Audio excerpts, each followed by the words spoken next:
അപ്പോൾ ഇന്നത്തെ എനർജി നമുക്ക് നോക്കാം. അതിന് മുന്നേ ഒരു നല്ല കോട്ടുണ്ട്.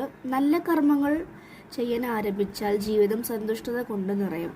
നല്ല കർമ്മങ്ങൾ ചെയ്യണമെങ്കിൽ ആദ്യം നമുക്ക് നല്ല ചിന്തകളാണ് ആദ്യം വേണ്ടത്.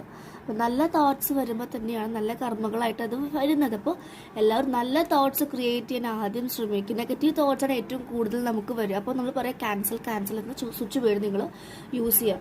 നെഗറ്റീവ് തോട്ട്സ് വരുമ്പോൾ ക്യാൻസൽ നീ തിരിച്ചു പൊക്കോളൂ എന്ന് പറയാം കേട്ടോ. അപ്പോൾ ആ തോട്ട്സ് മെല്ലെ ഇനി കുറഞ്ഞു വരും നെഗറ്റീവ് തോട്ട്സ് വരുന്നത്. ആൻഡ് ഡു മെഡിറ്റേഷൻ ചെയ്യാൻ പറയുന്നത് നമുക്ക് വരുന്ന തോട്ട്സിൻ്റെ അളവ് കുറയ്ക്കാനാണ്. 10,000 തോട്ട്സ് ഒരു ദിവസം വരുന്നുണ്ടെങ്കിൽ മെഡിറ്റേഷൻ ചെയ്യുമ്പോൾ ആ 10,000 ഒരു 1000 ആയിട്ട് കുറയും. പിന്നെ അത് 100 കുറയും. പിന്നെ കുറഞ്ഞ് നമുക്കൊരു തോട്ട്സും ഇല്ലാത്ത ഒരു തോട്ട്ലെസ് സ്റ്റേറ്റ് വരും. അവിടെ എത്തിക്കഴിഞ്ഞാൽ നിങ്ങൾക്ക് എന്തും മാനിഫെസ്റ്റേഷൻ ചെയ്തെടുക്കാൻ സാധിക്കും. പക്ഷെ അതിന് കുറച്ച് കൺസിസ്റ്റന്റ് ആയിട്ടുള്ള പ്രാക്ടീസ് ഇസ് നീഡഡ്. അപ്പം നമുക്ക് ഇന്നത്തെ എനർജി നോക്കാം കേട്ടോ. പേജ് ഓഫ് സോഡ്സ് ആണ്. ആരൊക്കെയോ പഴയ ആളുകളെയോ പഴയ കാര്യങ്ങളെയോ കുറിച്ച് ഇങ്ങനെ ഓവർ തിങ്കിങ് ചെയ്യുന്നുണ്ട്. എപ്പോഴും പറയാനുള്ളത്, ഇന്നലെ ഒരു കമൻറ്റ് വന്നു ചേച്ചി പറയാനൊക്കെ സുഖമാണ്, ഇത് അനുഭവിക്കാനാണ് ബുദ്ധിമുട്ട്. ഞാൻ അത്യാവശ്യം നല്ല ബ്രേക്കപ്പിലൂടെ വന്ന ഒരു പേഴ്സണാണ്. ഒരു 10 years ഒക്കെ റിലേഷൻഷിപ്പ്. അപ്പോൾ അതിൽ നിന്നൊക്കെ ഞാൻ കടന്നിട്ടുണ്ടെങ്കിൽ നിങ്ങൾക്കും ഈസിലി ആക്കാൻ സാധിക്കും. പേജ് ഓഫ് സോഡ്സ് എന്ന് പറഞ്ഞു കഴിഞ്ഞാൽ പഴയ കാര്യങ്ങൾ അതിന് നമുക്ക് മാറ്റാൻ സാധിക്കില്ല.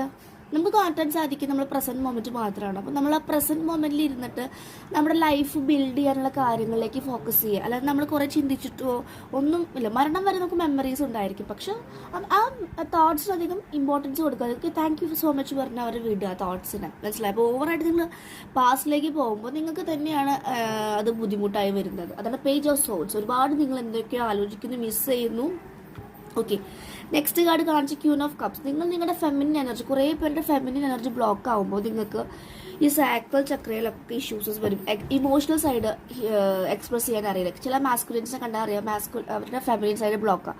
ഇമോഷണലി സംസാരിക്കാനോ അല്ലെങ്കിൽ ഇമോഷൻ എക്സ്പ്രസ് ചെയ്യാനോ അറിയില്ല. അവർ ഭയങ്കര പ്രാക്ടിക്കലായിരിക്കും. അത് അവർക്ക് അറിയില്ല എങ്ങനെയാണ് ഒരു കെയർ ചെയ്യേണ്ടത്, ലവ് ഷെയർ ചെയ്യേണ്ടതെന്ന് അറിയില്ല. കാരണം അവരുടെ ഫെമിനിൻ സൈഡ് ബ്ലോക്ക്ഡ് ആയിരിക്കും. മേ ബി അവർ അങ്ങനത്തെ ഒരു ഫാമിലി ബാക്ക്ഗ്രൗണ്ടിൽ നിന്ന് വളർന്നു വന്നതായിരിക്കും. ഫെമിനിൻ സൈഡ് ബ്ലോക്ക് ചെയ്ത് വെക്കുന്ന അല്ലെങ്കിൽ അങ്ങനെ എക്സ്പ്രസ് ചെയ്യാത്ത പാരൻസ് ആയിരിക്കും.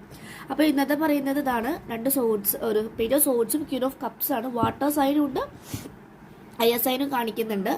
ഇന്നും അഗെയിൻ ക്യൂൻ ഓഫ് സോഡ്സ് ആണ് കേട്ടോ. പിന്നെ നിങ്ങൾക്ക് ആർക്കെങ്കിലും കമാൻഡിങ് ആയിട്ടുള്ള എനർജി ഉണ്ടെങ്കിൽ ഞാൻ പറയുന്നതേ ശരി, ഞാൻ പറയുന്നത് എൻ്റെ ഹസ്ബൻഡോ അല്ലെങ്കിൽ വൈഫോ കുട്ടികളെ ചെയ്യാൻ പറ്റുമെന്ന് അങ്ങനെ വാശി പിടിക്കരുത്. എല്ലാവരും ഓരോ സോളുകളാണ്, ഓരോരുത്തർ സോൾ കോൺട്രാക്റ്റിന് വേണ്ടി വന്നതാണ്. അപ്പോൾ എല്ലാവരും ഫ്രീ ആക്കി വിടുക.